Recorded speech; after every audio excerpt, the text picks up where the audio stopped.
everyone, and welcome to this episode of Rook's Entertainment Roundup. I'm Bob Rook. In 1968, Dallas Williams led a group toward establishing a professional theater in Nebraska by founding the Nebraska Repertory Theater. What started out as a summer series has changed to a year-long program over recent years.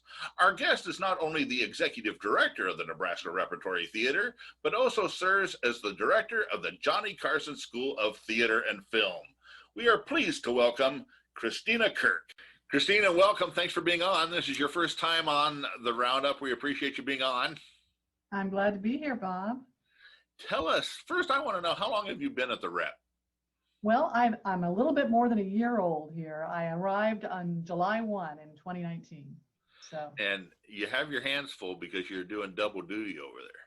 That's right. I'm the executive director of the Nebraska Repertory Theater, but I'm also the director of the Johnny Carson School of Theater and Film. So I've got two hats I wear. Well, they're lucky to have you. I was good friends with your predecessor, and I'm glad that I've gotten to know you recently too. So I've been enjoying our newfound friendship. Let's talk about the Nebraska Rep. How many years has the Nebraska Rep been in Lincoln? It started in 1968, so it's been a few years now. In 1985, my first encounter with Lincoln was performing at the Nebraska Rep. So I knew it as a summer theater and enjoyed my time there very much. And got the opportunity to work with both faculty and students. So it's always been connected to the university in profound ways. I have enormous respect for those who are finding a safe way to go back to live theater, but we went ahead and made the decision that for this year, we're going to be all virtual. And so what we're doing is we're doing really professional 3-camera shoots for our productions that are going to be in the spring, and we will stream them to our audiences. Can you share some of the names and titles of shows that you're going to do? And then I want to talk a little bit more about your collaboration that you have coming up too, which I thought was really exciting. So we'll start with Dracula, Nina's Quest, which I think is going to be a really interesting treatment of the Dracula story. It's a Stephen Dietz version, and the focus is on the women. And that's exciting to us. Some of our female, it's all student. This is an apprentice production, so this one's all students, no professionals. And it's a great opportunity for our student actors to flex their muscles and really, we're supposed to warn everybody. It's not for the faint of heart. There's going to be blood, Bob. There will be blood. There will be blood. There will be blood. So that's first out of the gate in the spring. Sweetie Dracula. And then we're also going to be doing a Midsummer Night's Dream, and I get to make my directorial debut at the Rep, and I'm excited about that. And I'm always excited to talk to people about who get to direct Shakespeare, because a lot of people get to take it down a different road, and some people like to remain classic with it or anything. Can you share any of your ideas? I'm so excited about what we're going to do. We're going to do a contemporary treatment, and we're embracing everything that is the now. This is a Midsummer for 2020. And when I first conceived of it, it was pre-COVID, and it was going to be all about climate change. But now it's about everything. It's the chaos of the pandemic. It's the chaos of Midsummer. So we all just think about the playful comedy, but there's this story in there. And so I thought the fun of it would be that the weather would change according to everybody's mood. So when people are hot, the weather would get hot. And when people are really kind of feeling cold towards each other, the weather will get cold. And so the weather is constantly changing in the woods. So it's really kind of like the weather for this week. Exactly. It'll be just like Lincoln, Nebraska. Talk about your collaboration. This is very exciting. Talk about that. Oh, we are so excited about this. And I really want to give Andy Park, our wonderful artistic director, full credit for coming up with this great idea. You know, a year ago or so, we had Ron Himes here to direct The Dutchman. And Ron Himes is the producing director of the St. Louis Black Rep. And that was an incredible experience for the Rep. The students that were involved in the production had an incredible time, and there were talkbacks, and it was a kind of hard-hitting, racially charged production, if you know that play. And Andy thought, we need to bring him back, but we need to bring him back in a big way. He said, Christina, what would you think about pitching the idea of a 2-year collaboration with the St. Louis Black Rep, where we do it big? And I said, I love it. Let's talk to Ron and see what we can do. And we've enlisted the Black rep.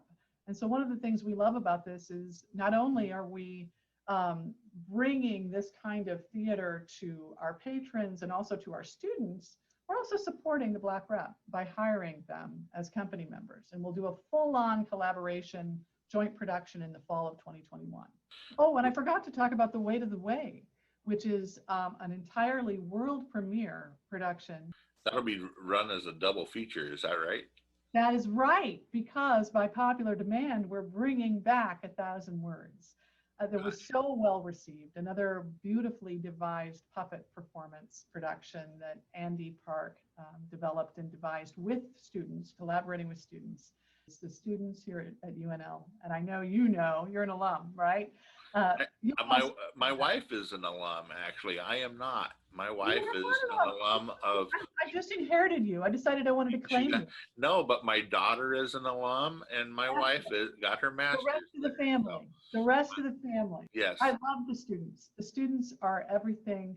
There is a scrappy energy. I mean, usually by the time a student comes to my office, they've got a problem. But what I love about these students is they come to me and say, Christina, I got a problem, but I've got 6 solutions. Which one would you like me to do? And I'm like, okay, you've solved your problem and you're coming here to just report back to me. I love it.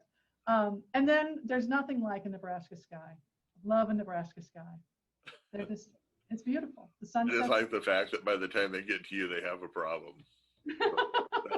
That's what it's like to be the director of a school, Bob. That's usually the only time I ever see anybody is when they come in my office, is when they have a problem.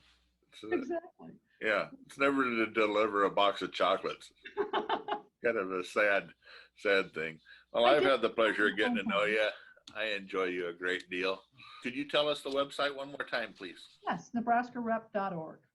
Great. Thank you so much for being on. I appreciate it wholeheartedly. It's nice to have you on for your first time on the Roundup. That's right. Yes. Thank you so much for having me here, Bob. For sure it won't be the last time, but yeah, please, boy, a lot of good stuff coming up at the Nebraska Repertory Theater as the tradition continues, and tradition is a good thing, and they're really adjusting to the times wisely and smartly. So thank you for being on. Thank you, Bob. All right, keep up the good work.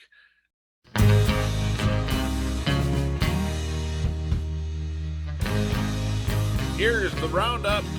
Silent Sky is on stage at the Community Players Theater. That's in Beatrice. Give their box office a phone call at 402-228-1801 to reserve your tickets. The Nebraska Silver Classic Horse Show takes place at the Lancaster Event Center this weekend. Their website is lancastereventcenter.org. Live from Lincoln Center, featuring nationally touring actor Sam Hartley, takes place at the Mill at Telegraph. That's Friday and Saturday at 7 p.m. Reservations are required. TadaProductions.info is the website to get your tickets. Frontier Harley-Davidson offers the Friday Fun Run. That, of course, is on Friday. Give them a call at 402-466-9100 for more information. And Josh Hoyer performs at the Capitol View Winery and Vineyard, Sunday from 3 p.m. until 5 p.m. The website is right there on the screen for more information. And that's the Roundup.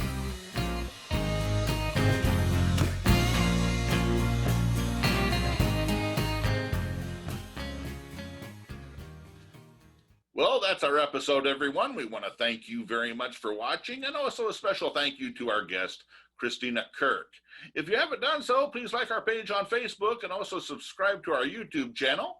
Until next time, everyone, have an entertaining weekend.